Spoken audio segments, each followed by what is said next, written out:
All right, we're going to go ahead and kick off our driver availabilities this morning at Texas Motor Speedway. We are now joined by Joey Logano, driver of the number 22 AAA Insurance Ford for Team Penske. Joey, of the 8 Eliminator Round drivers, you have the most recent win here back in 2014. Talk about capitalizing on your past success here at Texas and this season with only 2 races left in the Eliminator Round.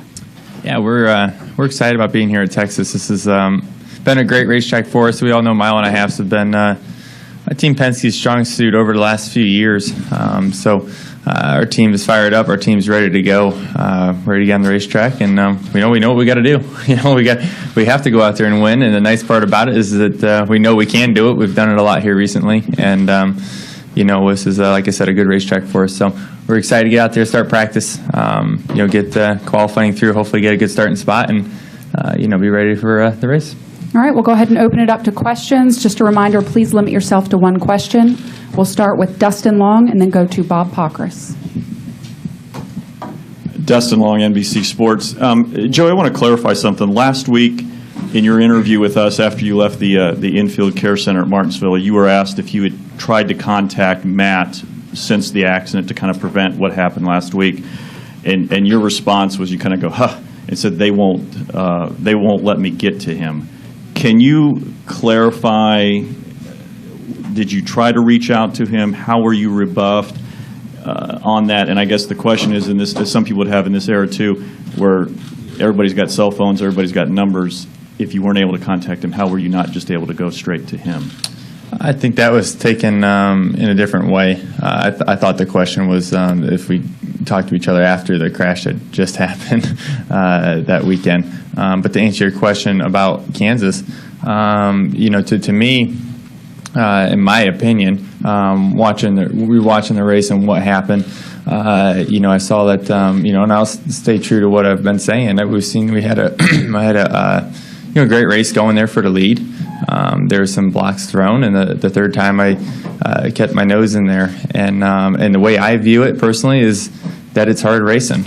I was rewatching the spring race from Texas here, and I was racing Harvick late at the end of the race here, and he was in the inside of me.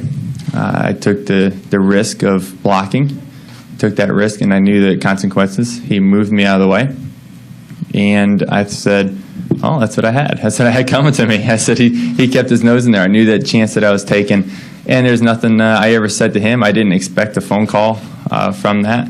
I didn't really expect anything because I felt like in that case I was in the wrong. I said, I put myself in that situation, and I got moved up out of the groove, and I wouldn't say Harvick and I are the best of friends, and I didn't have a problem with what he did, because that's the way I feel like racing is. When you make moves like that, the risk you take. I didn't feel so, no, because I felt like we were racing. We were racing hard. We both were racing hard. We both knew the choices that were being made at the end of the race. All right, we'll go to Bob, Claire, and then Jim Utter. Bob Pockris, ESPN. There's been a lot of talk about messages being sent. Matt sending a message to you, NASCAR this week sending a message to the garage area. So I'm kind of curious, what have you learned since Sunday? There's obviously what messages we're all trying to receive, and what NASCAR is set out there and made for decisions. A lot of it's not up to me on the decisions that were made. I didn't talk to anyone really after the race. I just went on with their own thing, figure out how to win at Texas, and the message that's been sent obviously is you can't do that, right? That's what NASCAR has said. He has no regrets. Well, I can't speak for Matt. I said, this is what happened has happened. It's in the past at this point. It's in the rearview mirror. The only way we're going to get in the chase is if we keep looking out the windshield. And to be honest with you, 100%, I'm not convinced it's a bad thing. Our team's more fired up than ever. I'm more focused than ever. I'm pretty pumped up about being here at the racetrack today. So what happened last week is what happened last week. Is it the way we wanted it to go? No, of course not. Is it, did we get the finish that we felt like we deserved that day? No. But this team's got plenty of confidence. We're coming off of 3 in a row and then possibly almost 4 that race. We were in a good position to do it. So there's plenty of confidence, and there's more drive now than there's ever been. So to be honest with you, I'm not convinced this whole thing's a bad thing. All right, we'll go to Claire and then Jim Utter. Claire B. Lang, Sirius XM NASCAR Radio. Joey, do you feel like anything that you said or did throughout this whole process at all was arrogant? Do you feel like you made any quote that was arrogant or did anything arrogant? And do you think that the penalty was just for Matt? I don't think I'm an arrogant person, to be honest with you. I be myself, and this is one of those situations that you have to be true to your character. You have to be true to who you are as a person, and remain that faith. And if I was arrogant anyway, sorry, I didn't feel like I was at all. I felt like I was just being myself, and and being a hard racer that I've always been and always will be. So. I don't believe that's arrogant in any way. I enjoy coming to the racetrack, and I guess everyone has their way they can judge you or label you as some certain way. But when all comes down to it, there's only one person that can judge me at the end of the day, and knowing that makes me feel fine. Was it just the penalty? That's not my decision, Claire. I said that's NASCAR looked at it in the way they needed to, and they made the decision that they felt like is right. It doesn't affect me. I don't have a horse in that race. Our chase is, we're not out of it by no means. We got plenty of time to get ourselves back in. I feel confident that we can do it. And what NASCAR made for decisions doesn't really involve me. I had I didn't call them, I didn't talk to them. What came out was news to me as well. So I don't have a horse in that race to really make a statement. All right, we'll go to Jim and then Drew Davison. Jim Utter, motorsport.com. I know you said you haven't talked to NASCAR or anything, but obviously you've talked to people at Penske. I heard Walt Zarnicki's interview on Sirius this week. What have he or Roger or anybody been telling you about any advice or something going forward, and what's the best way to kind of put this behind you? Well, obviously, I'm 25 years old. I still got a lot to learn, right? And when you have Roger Penske and Walt Zarnicki as leaders of your race team, you listen to them. They've been through every situation in motorsports, can pretty much present to them. So taking their advice is very important in a situation like this. So for me, their advice was, hey, like I just told you guys, look out the windshield. We're not out of this thing. I'm not blaming anyone for what happened. We're going to, move forward. We're could be one heck of a story if we win this thing, So, like I said, I got more drive than ever, and and they pretty much just kind of pushed that fact that we need to, remember what we need to do, and I think to that point, you see what happened after the race last week, and the way this 22 team handled it. There was no yelling. There was no arguing. They went to work and fixed our race car, and we got back out there. Yes, we didn't gain any points by doing that, but we made an amazing statement, and I think that is very, very impressive for a team to do, and I feel privileged to be a part of a team like that. All right, we'll go to Drew and then Kenny Bruce. Joey, what did you think of the fans' reactions? A lot of them seem to enjoy seeing Kenseth kind of take you out, and then are you surprised you haven't become more of a fan favorite given how much success you've had here the last couple of years? Was I surprised to see the fans' reactions after something like that happened last week? Yes, I was. I was disgusted by it. That was not what I don't think any racer really would expect out of it. But I'm going to look at the silver lining on this one.